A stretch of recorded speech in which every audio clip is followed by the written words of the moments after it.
Welcome to the Next Issue podcast. We're a group of friends that love talking comics and all that it entails. We're based out of Dallas, so you'll hear us talk about how these comics make up a part of our daily lives, including our local comic shop, conventions, and other forms of entertainment. Welcome.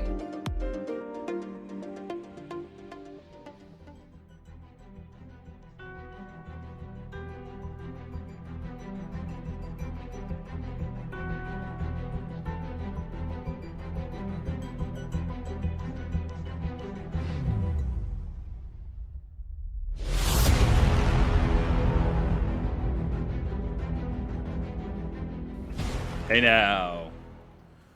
Good morning, gentlemen. How's it going? Good. I'd be better if it wasn't snowing outside. Yeah, we're coming to you live. Well, I mean, live recording this, but obviously not live. You listening from snowy Texas. So Never thought I'd hear that comment. yeah, Mr. Freeze came over and started asking for money. We're obviously not gonna pay it, so we'll see when this goes away. He might just go away on his own. I hope so. I hear he's got a wife. She can't be alone on Valentine's Day, so he might have to jet out. But I segue into that because today is our kind of Valentine's Day episode. Our main topic is going to be some of our favorite comic book couples. We've asked around, we've looked at lists, so we'll talk about that. But before that, let's go into our previously on Next Issue segment, which is still kind of Valentine's Day related because I'll kick it off. The first book I read this week, well, the one I want to talk about is DC's Love is a Battlefield anthology. I haven't picked that up this week. Yeah, we have 8 different stories about 8 different couples in the DC universe. I want to say there's one story because I don't want to spoil anything, but you get the normal stuff: Batman, Catwoman, Harley, Ivy, stuff like that. But then and maybe you guys have more background on this. There's a story about Amanda Waller and Perry White. Have they been a couple before, or is this just like an odd pairing for the book? Not that I know of. Great Caesar's Ghost? I don't think so. Yeah, I was like, what is? I don't know what is happening. Like, is that I can't see where they would have ever crossed paths. Yeah, it's very well done. I believe it's Mark Russell who wrote that story with art by Nick Varela, whose pencils I really enjoy. I love seeing her work on DC books. I mean, they've never been a couple, but I remember back from like the 1980s Invasion book series when there was like a sort of love-hate relationship between Maxwell Lord and Amanda Waller. Well, I do remember Perry White saying once he loved him thick. So. Oh yeah, that might be it. I love me a good wall. Oh God, it's his second catchphrase. I love a thick girl. The next thing I want to talk about is Wolverine, Black, White, and Blood #3. This is a series that features. It's also an anthology kind of series about Wolverine. But the reason I bought this one is because Donny Cates has a Wolverine story in it. He has a story with art by Chris Bacalo. So I was like, well, that just seems like a winning combination. And all 3 stories are very good. So I recommend you take a look at the creators on this book every week, like as it comes out, and if one of them catches your eye or somebody you like, because I can remember reading Wolverine written by Donny Cates on like a standalone series. I think Wolverine's definitely in King in Black. So I'm sure he's written Wolverine before.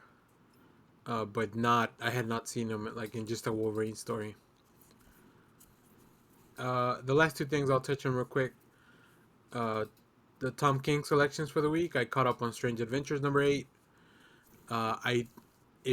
If you guys remember the theory that Josh gave us a few weeks ago, I don't think he's too far off. I'll leave it at that. So this is by Tom King, Mitch Gerhardt, and Doc Shaner. I know we got 4 more issues to go. I mean, there's just so much in that book. Yeah, it's really, really, really enjoyable. And then Batman and Catwoman #2 by Tom King and Clay Mann on art. with Tommy Moreau on colors. Yeah, this book is whatever alternate take on this future of his story that he was doing on the Batman series. I'm really enjoying. You get to see an older Catwoman and an older enemy of Batman that follows up on a thing that happened on Tom King's run. And we are being teased that in the next issue we're gonna meet Helena, but the version that is the daughter of Batman and Catwoman. Oh, nice. So yeah, very excited. I'm really enjoying this book. I do not enjoy the monthly aspect of waiting once a month, but uh, yeah, it's very good. So that's about it. That's all I've been kind of, and I'm still reading a bunch of manga just to catch up. Dragon Ball, Hikaru no Go, stuff like that. So get that Shonen Jump app.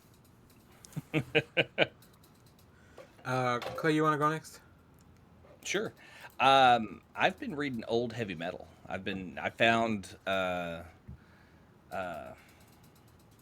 bunch of old copies that I had sitting on a hard drive and just loaded up my iPad and started going through them. And it's hit or miss, but you get to find some classic art and some there's like great Mobius stuff and Richard Corbin. I just love going through those books and seeing the different art and the stories that I grew up with, and then just kind of revisiting them with a different eye.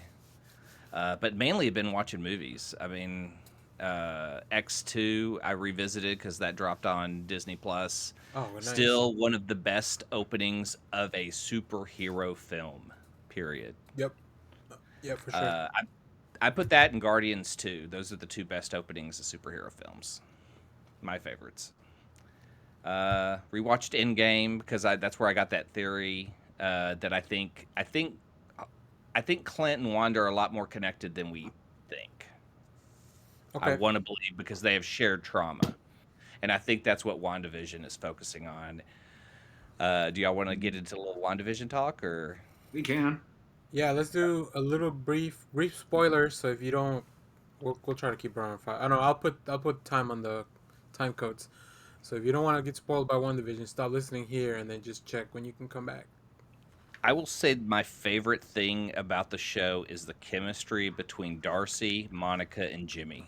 Yeah, they Those need their own two TV show. Yes. I That want, should have been yeah, I Agents want of an Shield. Agents of Atlas show or something like that. What is y'all's favorite moment so far? That really their interaction. I mean, like I said, like I enjoy the Wanda and Vision stuff, but it kind of gets old after a while. I like the chemistry of trying to figure out why they're watching a TV show based on these two characters. Well, Pietro says it. He says that you look at these TV shows and there's no separation.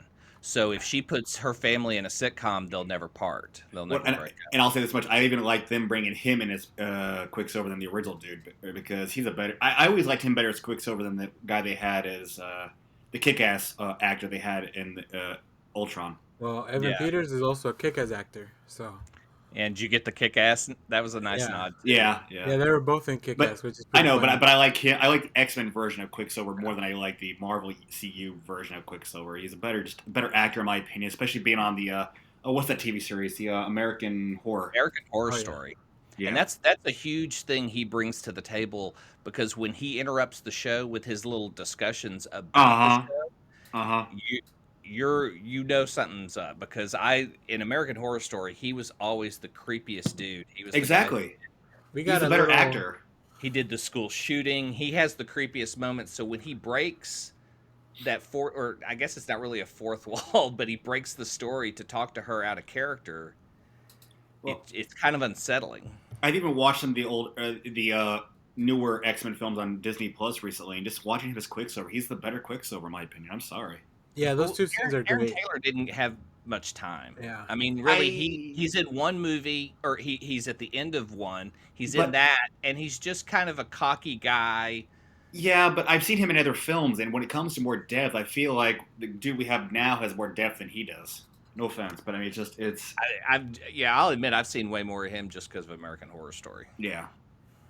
Yeah, I like. I think my favorite thing, and this has nothing to do with really Wanda or Vision, the fact that we're getting to see Little Wiccan Yes. and Little New Speed. Avengers, Young Avengers, here we come. Yeah, I hope the Young Avengers, like, I hope Well, these kids stick around, we got four of them or the now. characters. We got four of So them. We got Stature now. We've got Kate Bishop is going to be in the new Hawkeye TV series, and we got the twins. So we've got four of the Young Avengers. So it's coming. It's got to be. Uh, And they, what about Ant-Man's daughter, Cassie? I said Stature. Oh, okay. Yeah. So I was we thinking, got. I was thinking of her just as Cassie and not her. Sorry, yeah, okay, but she becomes a hero of stature. So I'm like saying, so we've got at least four of the new Avengers, and I think Feige even said, just wait. It's we've got the new genre of the Marvel CU coming, so I think we're going to see it eventually. Since they've been pulling in so many different characters from other shows, is there one wish list, one or just one character you'd love to see from another movie brought back? Because I Brought want back to or introduced? brought back. Like I want to see Goliath. I want to see Bill Foster Oh, brought back, and I would love to see a Goliath story, maybe something back in the '70s. That'd be great. oh, that's interesting. Okay. all right, Um, we good on WandaVision. I know we'll do an actual full episode. Josh told me that he's catching up. hold on. Clay, Uh, Clay just brought a question to the table. I'm trying to think of. Since this show's been bringing in popular characters from Oh, other okay. properties, what do you have a wish list for one that you want to see? 'Cause I want- reintroduced. Yeah, I want to see Bill Foster brought back as Goliath. Oh, that'd be cool. Honestly, I'll be straight up. I don't know if they could do it, but I'd like to see an old story from the '60s set with Hank Pym and Janet. Which maybe we could get in Ant-Man 3, because it's, what is it called, the Quantum Realm? Yeah. Well, okay, I take it back. That or if Gunn I'm Gunn better give us I'm gonna bleep that out. Gunn better give me the original Guardians. I don't care what format the original Ravagers, but I want the original Guardians. If we don't get that as it was teased for Guardians 3, I'm gonna be so pissed. This That was is just that was just for you, actually. It said, "Dear Kyle, here you go." Oh, Thing. F you, Gunn. You can go jump off a bridge. I'm gonna say the only thing I want them to bring Quake from Agents of Shield Oh. into the MCU continuity. That'd Yeah. be kind of cool. She could be part of Sword. She could be part of. Obviously, I would like to get Coulson back because Clark Gregg is amazing, and Ming-Na too. But if I had to only pick one of them, I'll take Quake. Oh wow, those three, I would have taken May. I think May's doing Star Wars stuff, so I don't like. I know she's probably Yeah. busy. I want to see. I just Now rather. Quake. Give me Quake. I'll go with you. I'm on Quake. Quake. And then I that think could be our link to rehashing some good Inhuman stuff. Yeah. In That's the what. Yes. MCU. Wait a minute. There's good Inhuman stuff? No. Well, I mean, Yes. the Quake stuff is pretty Agents good. of Shield did Yeah. Inhuman stuff decently. Yeah.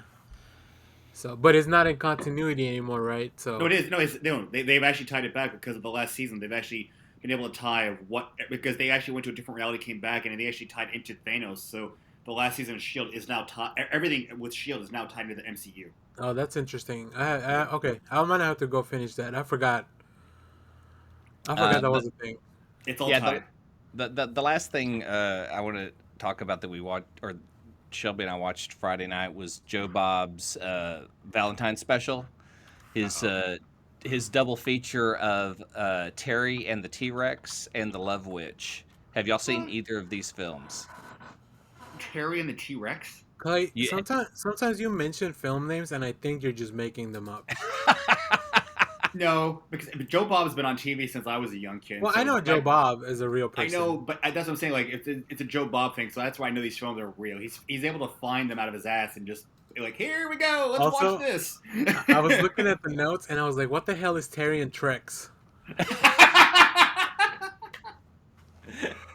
I'll put a hyphen in there for you. Thank you. Terry and the T-Rex is a movie. The movie came about because a guy had a giant animatronic T-Rex, and he said, "Hey, can you make a movie with this? Because I've got to ship it to Dallas in like 3 weeks." Of If you course. and he goes, "Sure. Do you have a script?" He's like, "No." So they made a movie. Wait, when was this movie made? Sounds like a 90, '90s thing. 94, I believe, because When would they? it's the first Paul Walker movie, first Denise Richards movie. They're the stars of the film. You know what? No, I'm trying to think of where this T-Rex would have gone. They found him at the Wax Museum in Grand Prairie. Oh, okay. Yeah. I wanna So- say that How Did This Get Made has brought this up when talking about like Paul Walker and like maybe the Fast and Furious movies or something. Yeah. Because the concept now that you're saying sounds very familiar.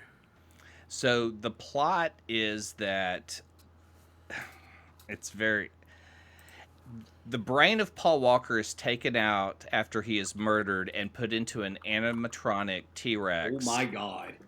Who comes to life and seeks vengeance against the people who murdered him and to reunite with his love, Denise Richards. Now I gotta see this. This sounds amazing. So, Where yes. did you watch that?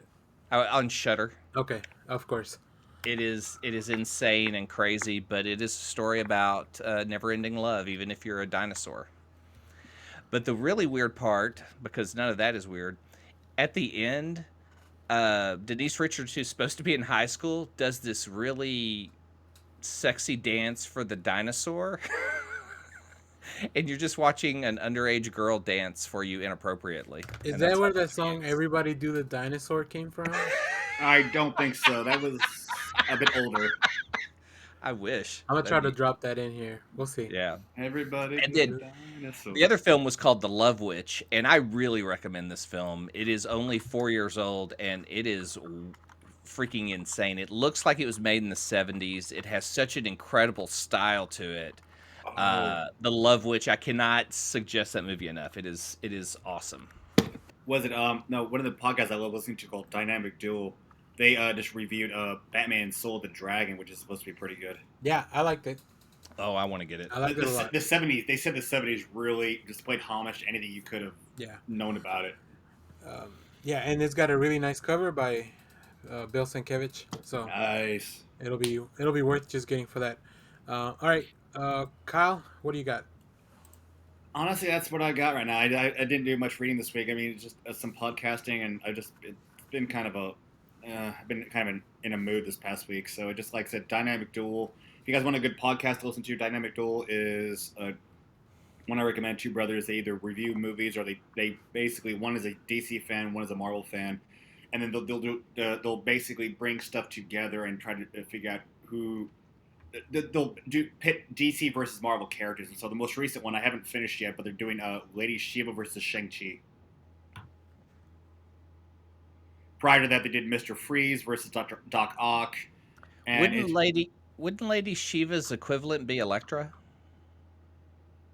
they try to change up. So sometimes they do the even, but sometimes they try to change up so you're not doing just like speedster versus speedster. Yeah. This versus that. So. I don't even know if there's anybody. Well, I think they were trying to equate the fact who is Marvel's most basically primary martial artist. And I would say Shang-Chi would be the closest thing to Yeah. Shiva. Yeah, that's my thing. As far as like, because she is the deadliest woman in the DC universe. Like, Yeah. So yeah, that's interesting. I like that. I think there used to be a History Channel show that did something similar. No, that's what they even like they say they use the measuring stature from a certain TV show off the History Channel because they used to have like ninjas versus Vikings or something like that. Yeah, that was a great show. And they say they use that kind of thing to measure the battle schematics because they always say no matter how many times you said there's always a way for even no matter how powerful Superman may be, there's a way for Batman to beat him. So they always try to equate, and so they do averages on, and so it's like I said, some of the one of the ones they did in the past was Electro versus Jay Garrick Flash. Okay. Oh, that's interesting. So they like I said, they try to change up so it's not just not always speech. Like they first did Barry Allen versus somebody else, but then they did I want to say it was Wally West versus Speedball, and then they did they wanted to change it with Jay Garrick versus somebody who's electricity, who's like electricity possibilities being so like so fast. So it was like they tried to like even it up and try to like the one they had was they did Cheetah versus the Rhino. Oh man. Yeah, no, Speed these are versus actually power. yeah, these are actually they're really well done, and like these kids know their stuff. So like they go through, do a review on the comic news, then they ask every week they ask a question, and so what they call is they do the No Prize, which is something Marvel did in the comic books back in the day, and whoever wins like the question, they'll do art for themselves. They'll draw art on their I think like their Twitter or their Tumblr, and it's kind of cool. And also they have a Patreon, and they've actually made their own card game, Marvel versus DC. So if you donate to the Patreon, you actually get the actual card game. I like that. I like when they do stuff like that. Yeah, That it keeps you. It's they're, interactive. You really feel like you're getting something out of being supportive to like people that you like. yeah, they're twin brothers out of Colorado, and they're doing really well. So it's a fun, it's a dynamic duel. It's a fun podcast. Cool. That sounds cool. All right. Well, let's take a quick break here, and then we'll come back for our main topic. Yeah, our favorite comic book couples. Yeah.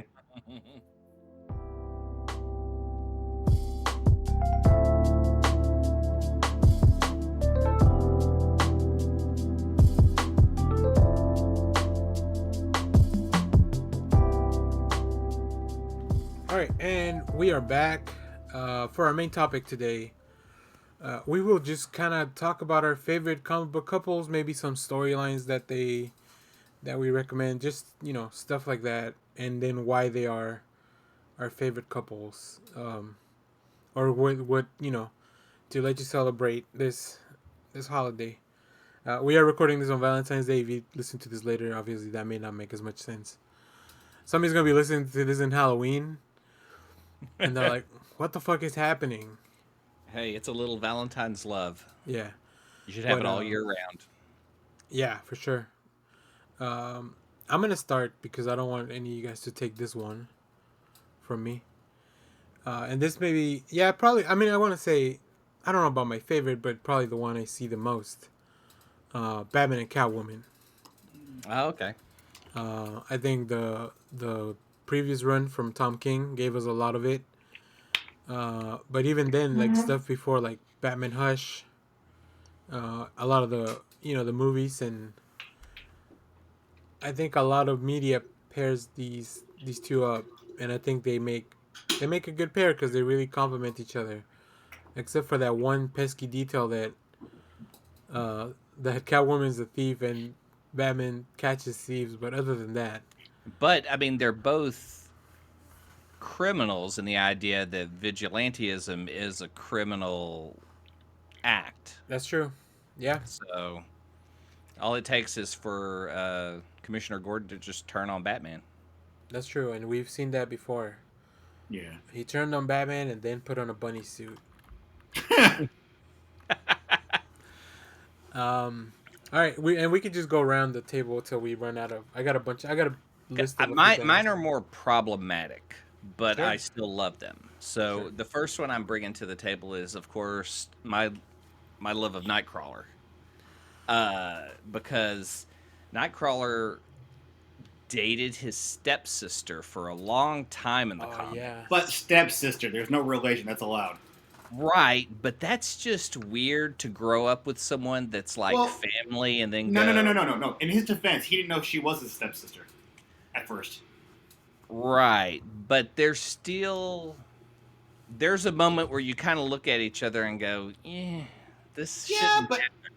but like he was only there was only in the family for so long. Then he gets separated, meets Amanda, doesn't realize that she's that, and so you realize, do we want to stop that, or it's like because we're not blood. It's it's like you get past it. Yeah. What's her name? Her hero name? Amanda Septon. So this just opens up family members for dating. No, they're not real family. There's nothing wrong here. I'm not saying that like you should go if you have a stepsister you should date her. I'm just saying. Well, what about cousin Kyle? What if you could date one of your cousins? No, How deep? that's blood. That's a whole different story. What if it's a second cousin? No, it's all blood. This- There's no blood relations between Amanda and Kurt. They didn't realize it at first. They had the chance to decide about it, and they're like, well, there's no relation, so let's just keep going where we're going. I think this may be Jonah Ryan's from Beep's favorite episode. So No. that's one of my favorite problematic couples. What Oh, Is is God. there a the specific run? semi-related, huh? Is there a specific run of them? Like, I know I've read the. I know more recently. It was Probably the the. Paul Smith run. I loved like in the 170s and one. Okay.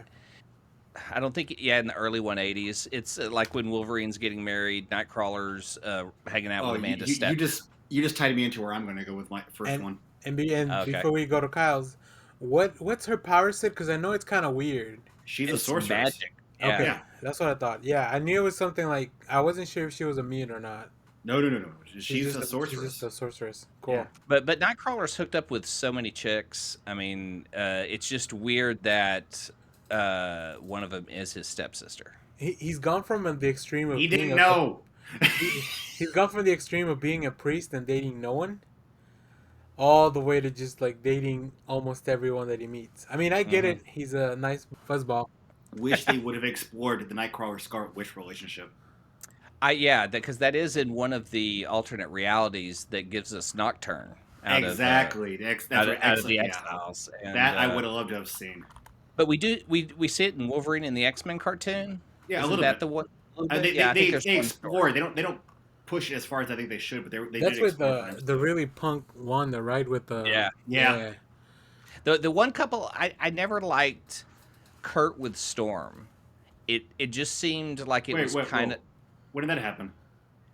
of there were it was actually like around the time X2 came out in the comics. They started having Kurt and Nightcrawler kind of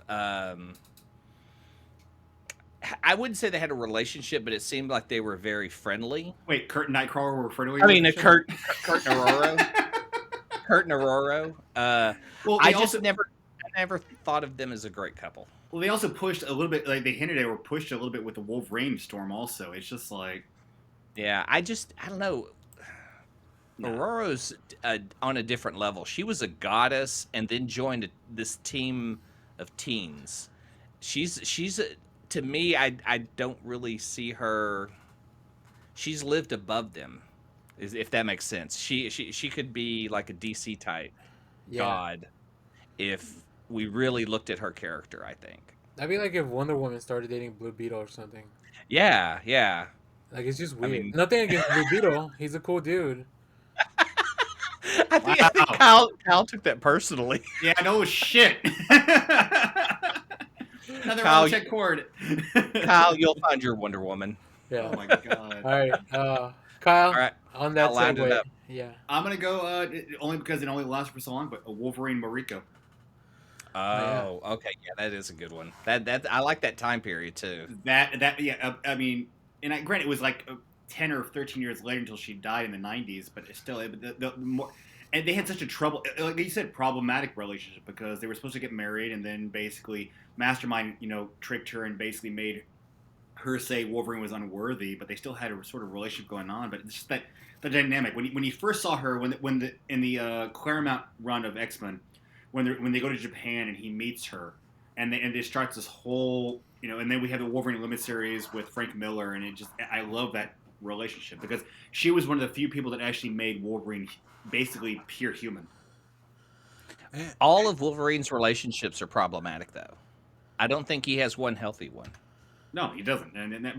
But that's my favorite. Yeah. But again, she was the one she was the most normal relationship he would ever have that we've ever seen in the comic books. Well, then you'll want to read that Wolverine Blood, Red, White, and Blood that I talked about earlier, because one of the stories is about with her and is drawn by Jorge Fornes, who's done really cool Batman shit. So Oh, nice. yeah. So that's cool. It's interesting. I'm glad you brought that up.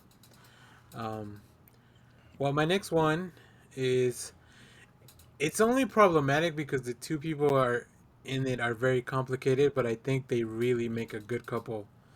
It's Gambit and Rogue, Whoa. Mr. and Mrs. X. Yeah. I think. I just don't like Gambit. Oh. Gambit is. Throw down. I can't. If you don't like Gambit, I can't defend them. I feel like you're just confused. No, because I would say that I think the better couple is from the Age of Apocalypse, and it's Magneto and Rogue. No, I don't like that. You don't like No, I that? don't like that. I don't accept that. Okay. Um, and Why? I don't know. I Well, feel like okay, it's give me your so. argument of Gambit over Magneto. All right, so I think Magneto to me because because first came in as part of the she was a villain, right? Part of the Yeah, she Brotherhood. was the Brotherhood. So I don't think Magneto being in a position of power like that should be in a relationship with somebody. Like it just feels weird. It almost feels like a father figure to Okay. Rogue. But we don't really know Rogue's age. That's true. I Well, mean, We she's definitely really younger than don't. everybody else. But I mean, she like has she's to always be supposed to be younger like. than Mystique, I which think I think they. I feel. They're, Yeah, I feel Mystique and Magneto are not the same age, but more contemporaries. well, no, I thought when they first introduced Rogue, I think she was only supposed to be around 17, 18 when they first introduced her in the Yeah, X or Miss Marvel and stuff like that. But you're also talking about, okay, so maybe if we do, I don't think that they've ever nailed down her age though. No, But but if they, she's not old. I mean, she's not like in yeah, her well, forties. she was raised by Destiny and yeah. Mystique. But I also think though that she's a person who's absorbed and taken on other people's personalities. So she may be a young person, but she has some old stuff kicking around. Which Destiny and Mystique also great couple, even if they're very very tragic. Yeah, Um, very tragic. but yeah, no, I mean I just really think, especially in the more recent stuff like the Kelly Thompson stuff that she's done with Gambit and Rogue. I think they're finally being really good for each other. Especially now that Rogue has more control over powers and stuff like that. And yeah, I'm really enjoying reading them on the Excalibur book. Even though I want to get a little bit that book is a little bit all over the place with everyone. That's part of it. So I do want something more focused on Gambit and Rogue, kind of like the previous series before all the House of X Powers of 10 thing. But yeah, I like them a lot. I love seeing covers with them together. Um, Especially because like Rogue doesn't take any shit from him, and he knows that. So like I feel like she keeps him kind of like accountable for not being a dirtbag as he can be, Okay. because we know he Yeah. can be. Oh yeah. Um, He was one of the four horsemen. yeah, and yeah, I like that a lot too. But that's probably a different episode where we can go over all the horsemen. Okay, my next one is not a couple, but a threesome. From Shade the Changing Man back in the 90s. Shade, Kathy, and Lenny were the first time I had ever seen like a couple Poly- become a threesome. like a polyamorous. Yeah, like a Yeah, polyamorous and or a thruple. yeah. Um, if you've read Shade, you know Shade changes and can become different people. But essentially, in the first book, Shade takes on the body of Kathy. This character Kathy that's in the book. Her parents or her not her parents, her boyfriend, her spouse. Man, I'm gonna have to go back and reread this. Someone in her family is murdered. He takes over the body of the murderer and then finds her and begins a relationship with her. It's weird enough that he's in the body of this person that she thinks is dead, but then she falls in love with him. But then he also takes over other bodies and becomes a black female. At one point, Mm, they're all three women, but they all seem to have this something that keeps them together. yeah. Um, but the weirdness of it all is Shade. The two women seem like the most normal thing in the book, but this was all Peter Milligan, Chris Bocciolo back in the days. It was pre-Vertigo. They didn't even turn Vertigo until issue 33. Yeah, So that turn didn't happen to like 88 or 89, I think. Wow. okay, yeah, and so it ran for 70 issues, but it happened somewhere in the middle of the story. But it's I put it in the problematic because I don't think a lot of people will accept it because it's different. But it's interesting to read how they work it out and how they have that relationship between the three of them. Okay. Yeah. Kyle, what do you got? I guess I'm going to stay on the train of the problematic, but Hawkeye and Mockingbird. Yes, that's a Because problematic one. I mean, when I first started really collecting comic books, one of my first issues I started collecting was was the West Coast Avengers and Bobby and Clint. I mean, I know she's been a Shield agent. She's willing to take a life if need be. He's not, but it's I like that relationship, that dynamic. Yeah, and one of my favorite things in the Fraction Aha run is when all the exes show up Mm-hmm. to to talk to Clint.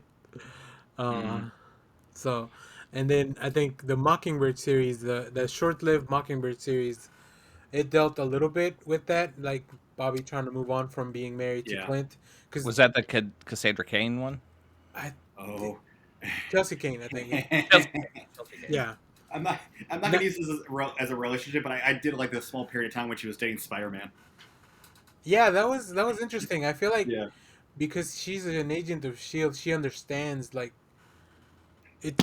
I guess it's easier. Whereas with Mary Jane, for a long time, he had to hide his identity. Yeah. With Bobby, he could just be like himself. Exactly. And the fact he had to live with her for a little bit was just like, this is perfect. Oh yeah, plus he's poor. He was poor, and yeah, that's pretty good. Yeah.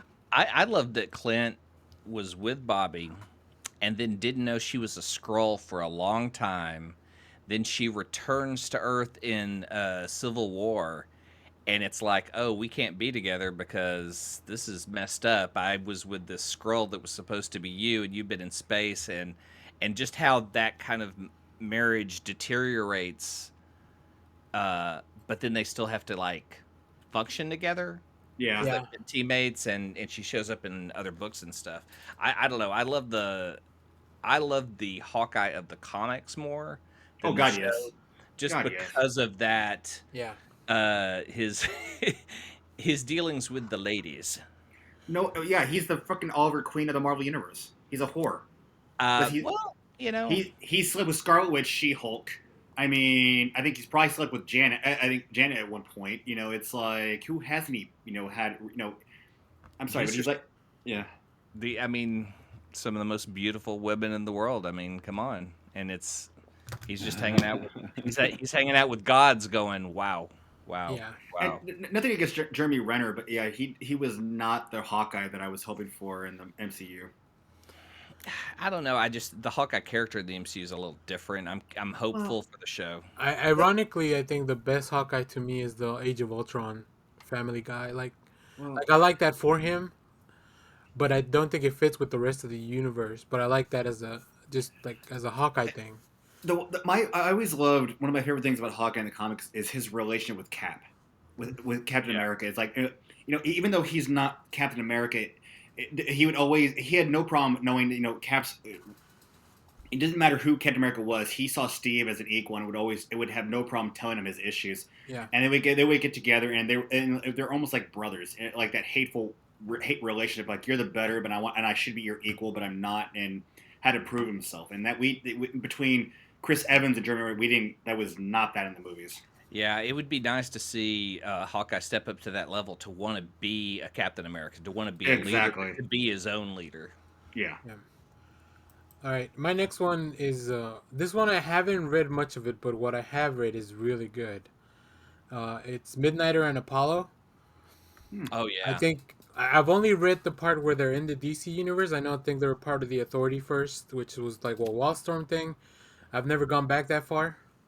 do it, Yeah, I want do to, it, but do it. Sweet. the recent run with where Steve Orlando was writing them, Yeah, um, like it's just they're so different, but they just like I guess their approaches to being a superhero are so different, but they really understand each other.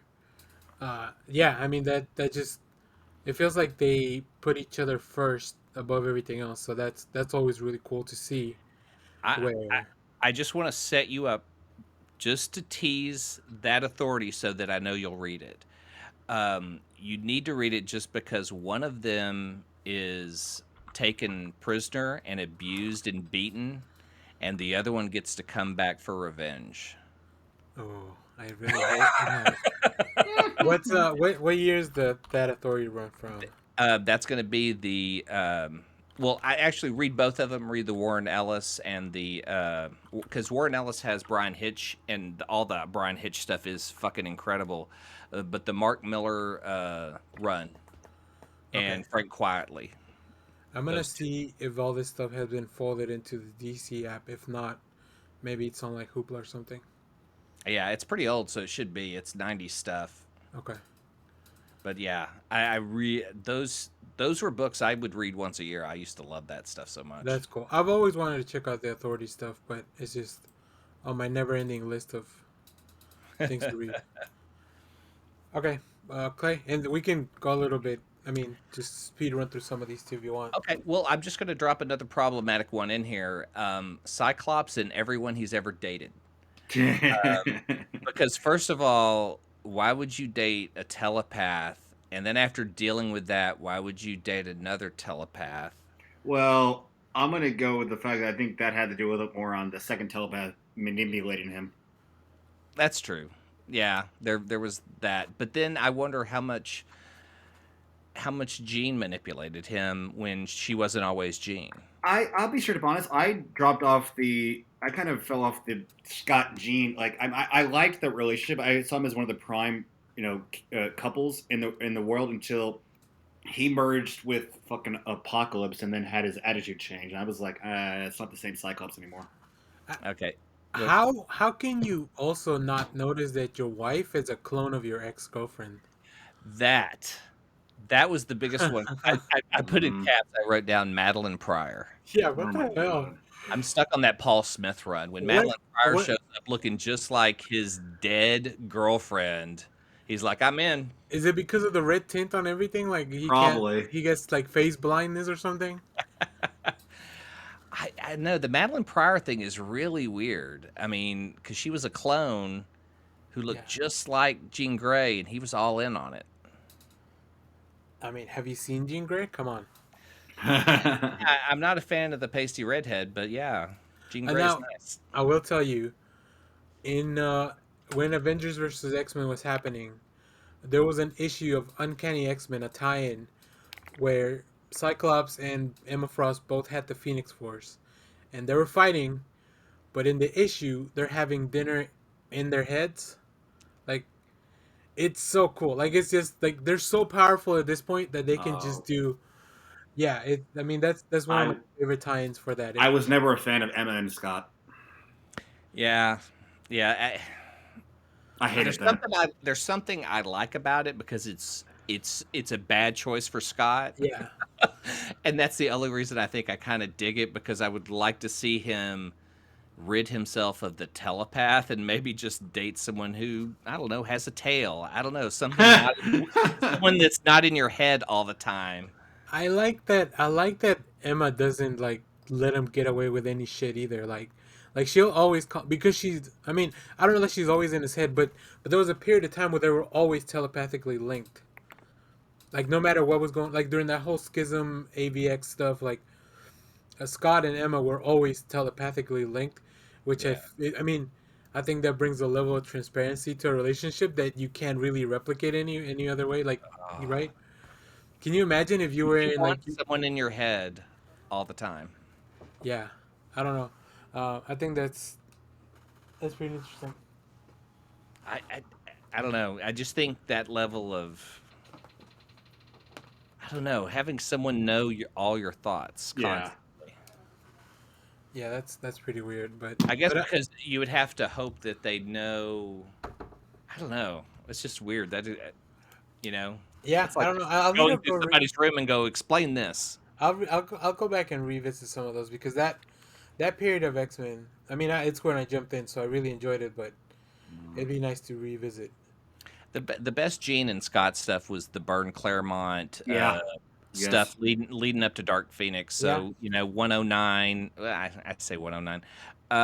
Just go 94 up to 129. yeah, yeah, Um, but yeah, I always thought that Cyclops just had a weird type. yeah. Okay, Kyle. I'm gonna go a little old school in this one, but I'm gonna go DC and Batman and Robin. no. The real question is which Robin? Kyle Rayner, Green Lantern, and Donna Troy. Oh, nice. Oh, I haven't read much of them. I know they've been together. I just haven't read much. That was like, I mean, after Alex was killed, that was his first relationship after he got back on Earth after a 0 hour, and that lasted. I mean, don't get me wrong. I know they after they broke up when they were trying to revamp Donna's history, they put him with Jade. And Jade, I don't think the relationship was bad, but I think Donna and Kyle were the best of the two. You know, their relationship and those issues were just like some of my favorite stories. I like that they both may feel like they were untimely replacements for the legacy hero, right? Mm-hmm. I mean, Donna Troy's past is like very weird. Yeah, exactly. Her history. Kyle was brought in kind of secretly into the Greenland. Like, it wasn't like the overall. I guess It outside. wasn't a Green Lantern Corps. He was the only guy. He was Yeah, the he only came thing left outside of saving the. it. It's outside the Yeah. process, right? Like the Yeah. normal Green Lantern process. So, I like that they both have complicated histories. Yeah, and I always thought of them as like they were my power couple. I mean, at least for DC at the time. You know, I wish they had, and even in the most recent stuff and in the current DC universe, when they had the most recent version of the Titans after Nightwing got shot in the head and had amnesia, when Donna took over the team and was basically they were working under the Justice League. When Kyle came back, they even hinted at like, you know, they had a sort of, wasn't a relationship, but it was like, but there was a kinship there that they knew each other. Like they always called Troy Rayner, and it was like, and you knew there was a past history there of some sort. Yeah. Okay. All right. I'm gonna go. This is the only indie couple I have on my list. Oh. Alana and Marco from Saga. Oh, that's a good one. Oh my god! I haven't read it. I think once this book is over, like they'll be one of the all-time. Just like I mean, the book is amazing on its own, but just their relationship is great. There's the classic star-crossed lovers, like they're really good together. They're funny and but they've also have a lot of tragic stuff happening to them all the time. So it's a big mix of a lot of really good things that I like when reading about a couple. So if anybody's not reading Saga, go read it. You have a lot of time before they come back. Yeah. It's hard to sell that book because it's a weird explanation, but it's like the best weird time you're gonna have. Yeah. I like pitching. I mean, the first volume, like you'll know instantly if the first volume's for you. So I do definitely recommend that anybody's trying to get into something outside of capes because it's still kind of capes adjacent. It's still sci-fi and like Star Wars feel and stuff like that. So I have a question. I have another couple to present, but I want to present this as this is a bad couple, and no one should be celebrating Joker and Harley. And there just seems to be a weird trend of people embracing that couple and not understanding the abuse that's associated with it. yeah. So now I want to ask, have you guys read Punchline, the new? No. Yes. Okay, so what is the difference between Joker and Harley's relationship and Joker and Punchline? Well, I think with Punchline and Joker, there is no romantic anything. Like she just wants to do bad shit for him. Okay. Like she views herself more as his lieutenant, as opposed to like yeah, Don't you're call my her a sidekick, and yeah, it's not like we were never romantically like. I don't think she ever expects that he'll ask her to marry him or anything. Like she knows, and I think she likes that about the Joker, that he will never want her in a romantic way. Yeah, Punchline is. I thought it was gonna be a very hollow character because it really just seemed like an attempt to replace Harley. But James Tynion's done a really good job, at least in my opinion, at giving her some extra dimension. There's some really cool upcoming stuff. Like there's a lot of seeds that have been planted for her story that I've seen on like previews that there's gonna be a Joker book coming out soon in like March or April of 2021, which will deal with a lot of the Punchline stuff. So I think unlike Harley, they never wrote Punchline to like just be infatuated with the Joker. so it's more straightforward. Like they're more on an even playing field. Like so it's good, and she looks really cool. So Okay. Well, I just wanted to see what that was because they kept bringing her in as a replacement. So I always yeah, felt like they were setting up the relationship. And it's like, how do you expect to have a relationship with Joker and yeah, everything in his world is lies and yeah. I think they definitely view Punchline and Harley like they see each other as rivals, but not in a romantic way. It's just more like in a, I'm better at doing this than you ever were yeah. for the Joker. Like me and Joker can accomplish way more than you and him ever did. And Harley's trying to get like she's trying to kind of save her from Joker, but you can't save those who don't want to be saved. So Yeah, no one's brought up Poison Ivy and Harley. Fuck you. I was about to say that. I was going to just say that. well, I was gonna save it also for one of our tweets, but I mean that's why I didn't want to They any seem the most normal. yeah yeah They of all the couples in here, they seem the most level together. They know each other and they know what each other wants. yeah for sure. I mean especially if you watch the animated series recently. Yeah, yeah. The animated series is a really great example of those two together, just Yeah. as friends and figuring shit Yeah. out. Like the comics are moving in that direction, especially if you read the DC Love anthology that just came Well, out. not even that. Read the Injustice prequel year, and they get married. Yeah. Yeah, that's right. Yeah, so I'm waiting. I think now they're actually bringing it more into the main continuity as opposed to all these offshoot worlds, because they understand that people like them as a like they like him as a pair. So Okay, I've got one last couple. I'll go Eh, ahead eh, and get what. my turn. My turn. Oh, your turn. Before I steal another. I'm gonna go Hank Pym, Janet Van Dyne. Very problematic. Yeah, but they were the power couple for the longest time in the Marvel universe, and I know people can say, well, he beat her. It's like, well, that wasn't the original intention. I know that's what the story led into, but But I'm not.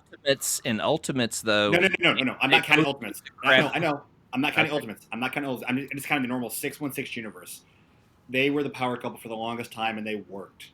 Whether it be Giant Man and Wasp, Yellow Jacket and Wasp, Ant-Man and Wasp, Hank Pym and Wasp, it was like they were the power couple. But they're very fractured. Who isn't? And what relationship have you mentioned in this whole episode is not fractured in some form? Cyclops. I mean, Cyclops is more effed up than Hank Pym is. I kind of like Janet more with Iron Man, like for that Mm-mm. brief period of time. No, screw Um, that. Tony can go. I Yeah. just don't like Hank Pym.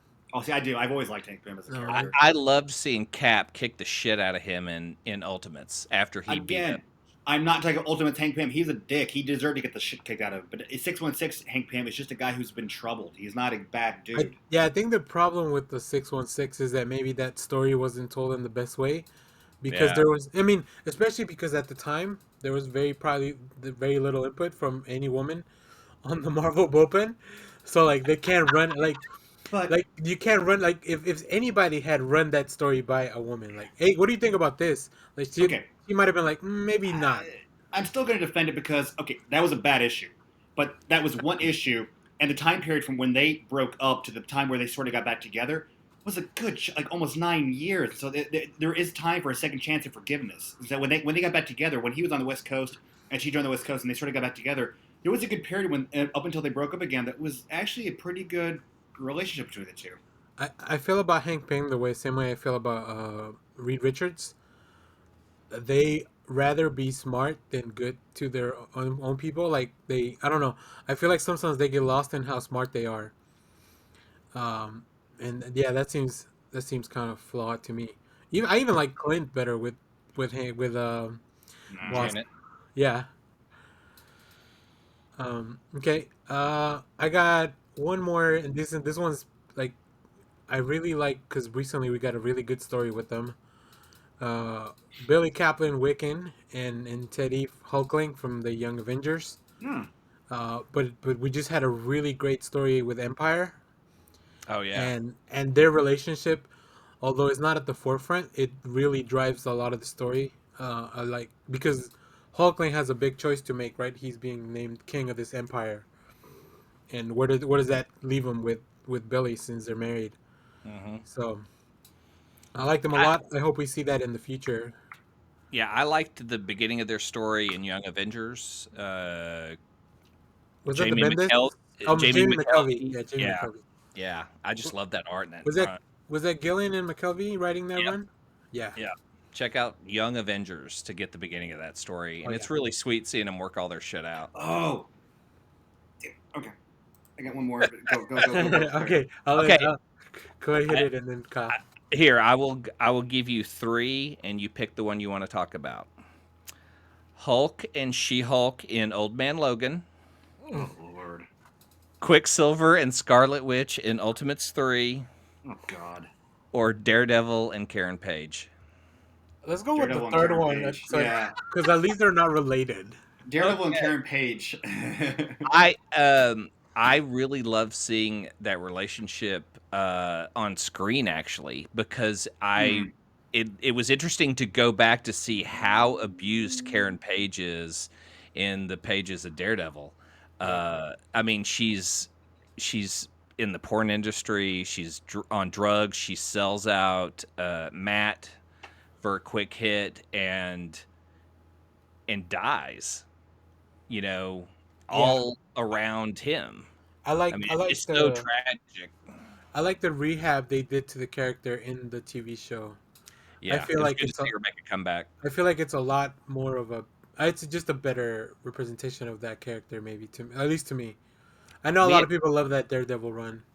we had that 3 seasons of her, and we got so many hints that she had a darker past Mhm. because Hmm. she kills Kingpin's #1 guy with no problem whatsoever. Doesn't blink and unloads a gun into his chest, uh, and seems to have done it before. Maybe. She was also very important to the Punisher, which like Frank Yeah. is fucked up. So like, you know, Seeing Karen Page on paper and reading that was really like very pulpy crime type stuff. But I love seeing the comeback on screen and them still using that story, making her a better, stronger character and able to help both Matt and Punisher.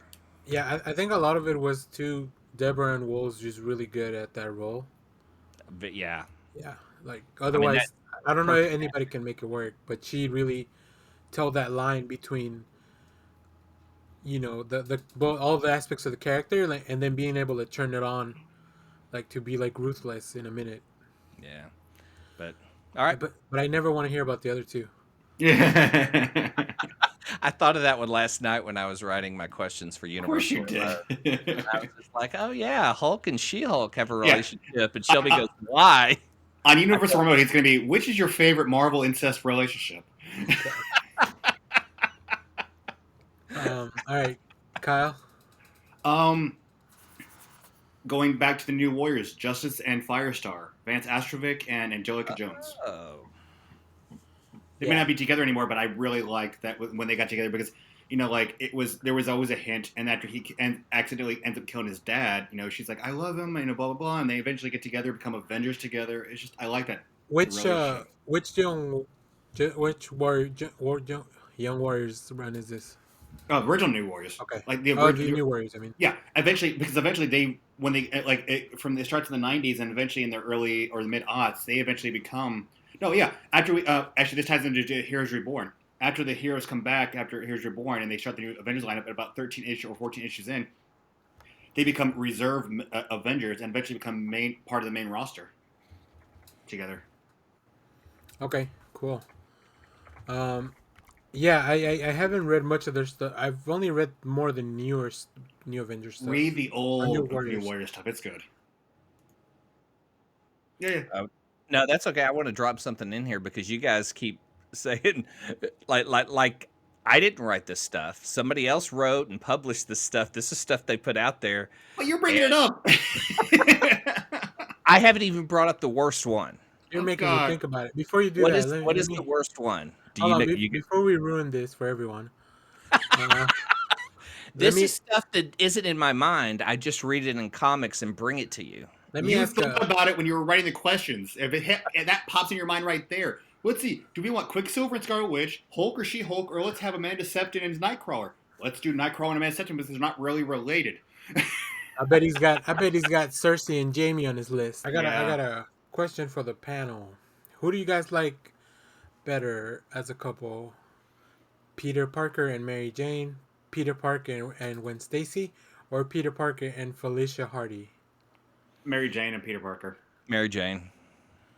Really? They're the power couple. I mean, like it's Gwen was there, but it's if Gwen had been a longer run of a relationship with Peter, I would say there might be some story. But after Mary Jane's been there for too much to say, like it's in my eyes, I see Mary and Peter as the Clark and Lois, as the Barry and Iris. They beat out Jean and Scott for me being the power couple for even beat out Hank and Janet for the Marvel universe. Which I'm glad you brought up the other two because we hadn't touched on Superman and Lois, and I thought that was gonna be weird. Yeah, but Yeah. they're my favorite couple. Like, I mean, it's Superman. It's like Yeah. it's Lois has been a part of Superman's life since the 1940s. It's just I don't care about that anymore. It's like they're going to be. It's going to be. I mean, if the only separation we've ever had is okay. So when he's a teen, he sort of had a relationship with Lana, and in the New 52, he had a relationship with Wonder Woman. Outside of that, Lois has always been the centralized character for Superman's basis. Yeah, I don't think we ever want to have divorced Clark Kent. No, That would be the worst story to read. I mean, I Yeah. just can't even imagine having that. That's why Clark is always going to be the good guy who's going to marry going to marry, not his high school sweetheart. At least have two girlfriends in his life. What if Superman Blue marries Lois and Superman Red marries Lana? oh dear God, I'm surprised they didn't do that in the 1960s. I'm honestly surprised. Clay's gonna go write that after this. It sounds like an 80s sitcom. Yeah, yeah. Two odd couples. They live in a duplex, side by side. Oh, it's the Ropers. It's the freaking Ropers.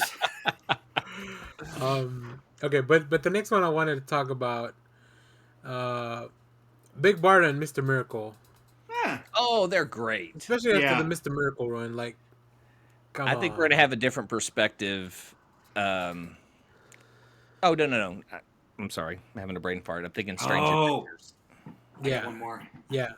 And the last one I'll touch on before we go to like you guys' round. We'll wrap it up, and then we'll go to some people that actually sent us some. I need to see more, but Stephanie Brown, spoiler, and Tim Drake. Oh. Okay. I love them together. There's not a lot of it out there, but there is more in the recent stuff. Like spoiler, and I mean that's her name, not like spoiler for anything. Like I think they really understand each other. They're both very capable, but they're also like they know that they can't keep doing this whole superhero shit forever. So I feel like they're both looking for a way out eventually. So I would like that. I like them to go out and be happy.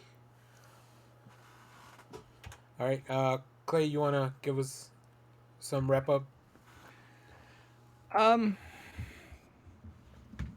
No. Okay. Are you out of relatives? Oh Um, God. let me look them up. Okay. Oh God. Okay, Kyle. No, I'd love. It's great seeing a lot of these couples together, but everyone's doing couples right now. There are just neat problems to see that Marvel and DC have written themselves into. But at some point, someone said, "You know, it'd be interesting." Brother and sister hooking up, and then it went through an editor. Someone drew it, someone published it, and it eventually got in our hands. I've never had it in my hands. I'll tell you that. No shit. Okay, Kyle, Yeah. please rescue us from this. Hey, it was Jeff Loeb who wrote Ultimates 3, not me. Oh, that makes. God. I don't want to say that makes sense, but man, like it's. I know we've sort of gotten it back, but I want to see it in the mainstream comic books again. Wally West and Linda. Oh yeah, I did like her. I mean, he's no offense to Barry and Iris. You guys are the Clark and Lois sort of. This is what we amount to be. But Wally and Linda, it's like that's been the power couple too for the longest time. I mean, he has kids with her. Yeah. I've always liked the relationship. He is his lightning rod. He and it's always been in the comic books. If he always gets lost in the time stream or the Speed Force, that's always been his way to come back to. Is constant. Yeah. Exactly. Yeah. Like in Lost. Go watch Lost. Okay. Yeah, no, I definitely agree.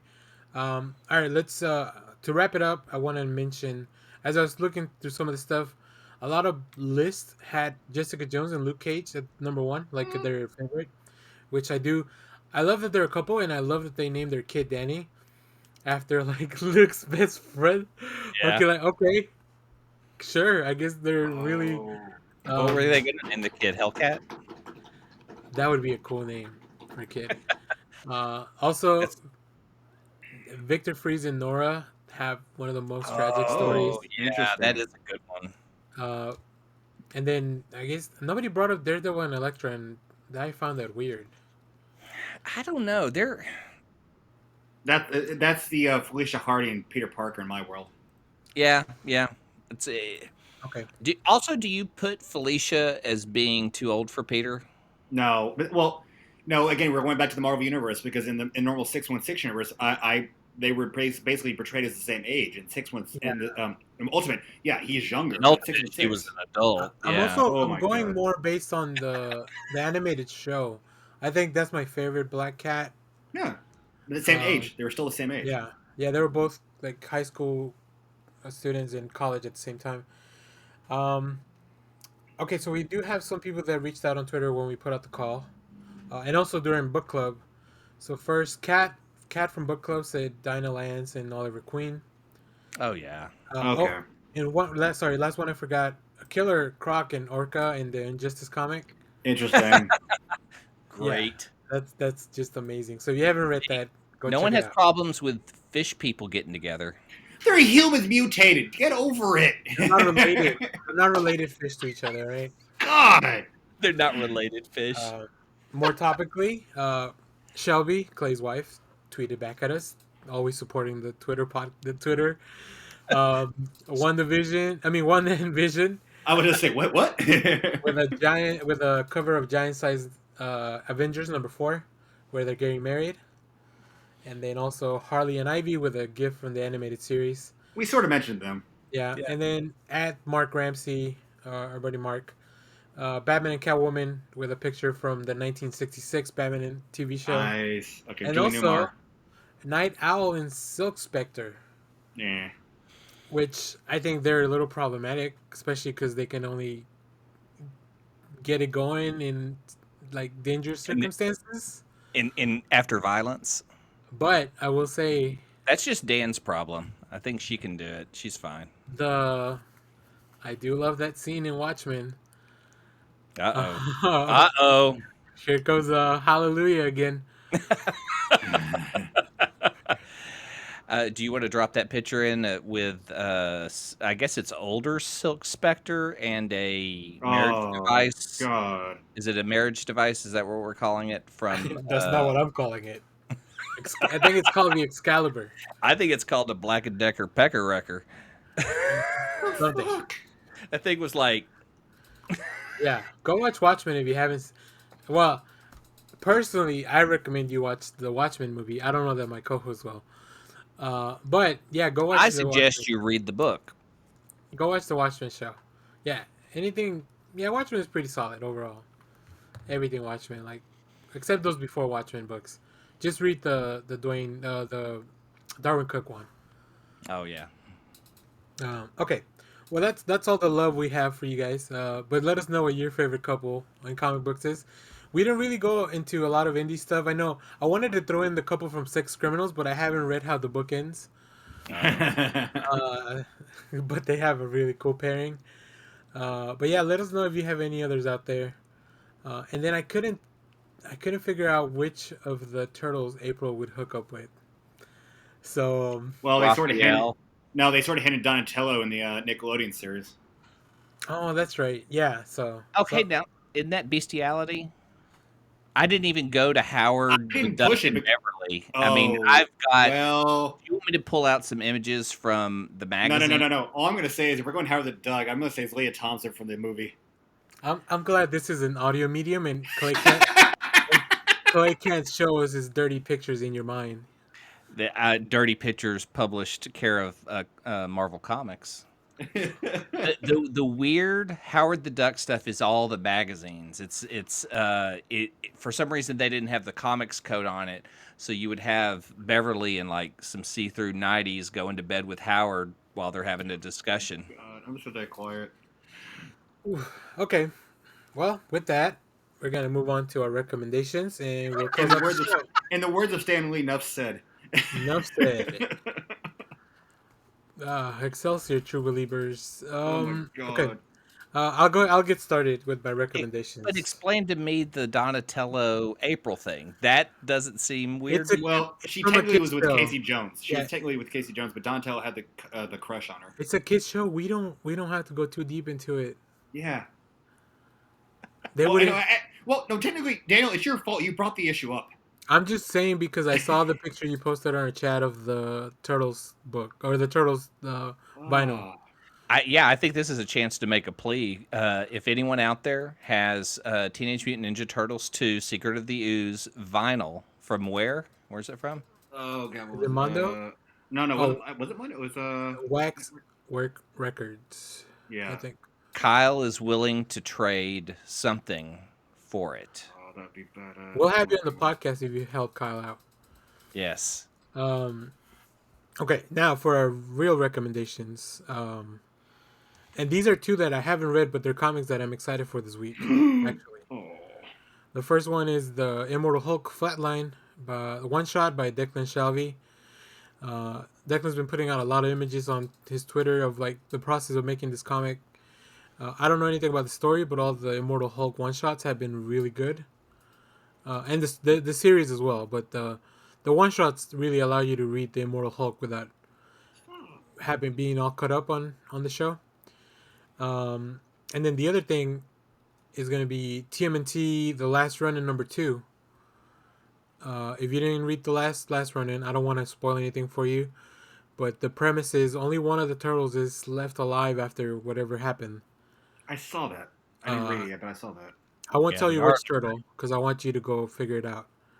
But it's really good. It's got a lot of Frank Miller vibes, Of especially course it because of the does. run and stuff. Like, I will say the villain is kind of drawn. It looks kind of like Kylo Ren, which I think is funny. But yeah, other than that, like you guys figure it out. I think it's really good. I know the first issue was really hard to find because like if you didn't pre-order it because it was short printed and then a lot of people just had speculation on like, oh, this is gonna be an issue that sells for a lot or whatever. So, okay, Kyle, do you have anything to recommend? Not really this week. I mean, I would just say I haven't watched it yet, but if you haven't seen it yet, from everything I hear, go watch Batman Soul of the Dragon. Yes, I second that. I want to recommend the Shang-Chi miniseries that just came out. It finished. It was a 5-issue mini. I think Jim Chung. I don't know who wrote it. I'm I looking it think up. it's Liu Yang. Yeah, Yeah, we'll have the it. same writer that wrote Superman Smashes the Klan. Oh, okay. If you need some backstory or some information on Shang-Chi, this is a good place to start. 5-issue mini with kind of introduction of the family, talking about the Five Weapons Society. Yeah, yeah, it's very cool. I'm really glad I picked up this miniseries. Great. Well, I think that's gonna wrap it up for today. Don't forget to subscribe, rate, leave us a review. If you leave a review and it's 5 stars, we'll probably read it on the podcast. Oh, we definitely will. Yeah. It helps a lot just to like grow the podcast and make sure other people can find it. We're also uploading these episodes to our YouTube channel. So go subscribe. I'll put the link on the notes. And once we have an actual URL, once we make it there, I can start plugging it. But for now, just check the notes for the channel. I'll put these type of shows go up there, our audio, and then we're starting to do a little bit of like trailer reactions and stuff. We're actually probably gonna record one right after this since we are getting a new Justice League trailer for the Snyder Cut version. And also, I've been using an app called Stereo, which is kind of like a live podcast thing. I've been seeing you post stuff. Yeah, where I just talk to like my friends about random stuff like movie news or comics or whatever. So like, I download the audio from that and just post it up on YouTube. Try to give a little bit more content because I don't think there's enough out there. I really don't think so. I think people need something other than just WandaVision reviews to watch in these trying Yeah. times. Okay. Well, anything else, guys? Nope. Nope. Cool. Well, thank you guys for listening. And like always, keep reading comics. Hail Bebo. Peter loves you.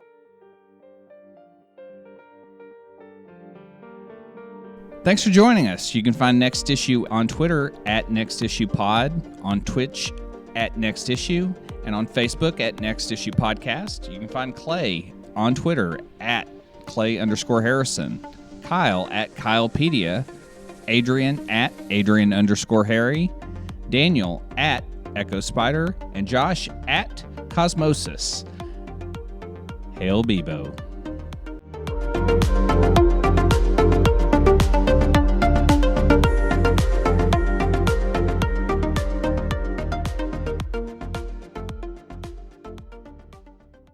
Oh. I actually was going to put that one in, and it was going to be, it was going to show the scene where where the body is, and I'm going to say, who are they making love on top of? Aww. Please edit this out. This is wrong. This is going to be tag at the end. If somebody listens all the way, they'll be rewarded. Yeah, this will be, but let me include the worst story in comics, and that Of is course, here we go. Captain Marvel giving birth to her own lover. Oh. Yeah, that was different. That was different. That was different. I researched a bit of that. That in Captain Marvel, she was raped, basically. yeah, she was impregnated by this being that is actually going to grow inside her and become human, and then they have a relationship. And what I had read about it was over at CBR, they traced it back to actually the editor. They were going to write the story differently, but Jim Shooter had made a change, so that story was all thrown off. And it's all about Shooter. Isn't he the one who basically made Hank smack Janet? Possibly. Yeah, so fuck Shooter. But some of the you know what? We need to have that debate because Jim Shooter has some of the best times in comics under his belt. I won't argue that. More than a lot of other editors. I won't argue that, but he also, I think he's made some of the worst choices under his belt too. Yeah, but I mean, it's weird because we wouldn't be here now without a lot of the choices he made. I'll put Secret Wars out there as the biggest.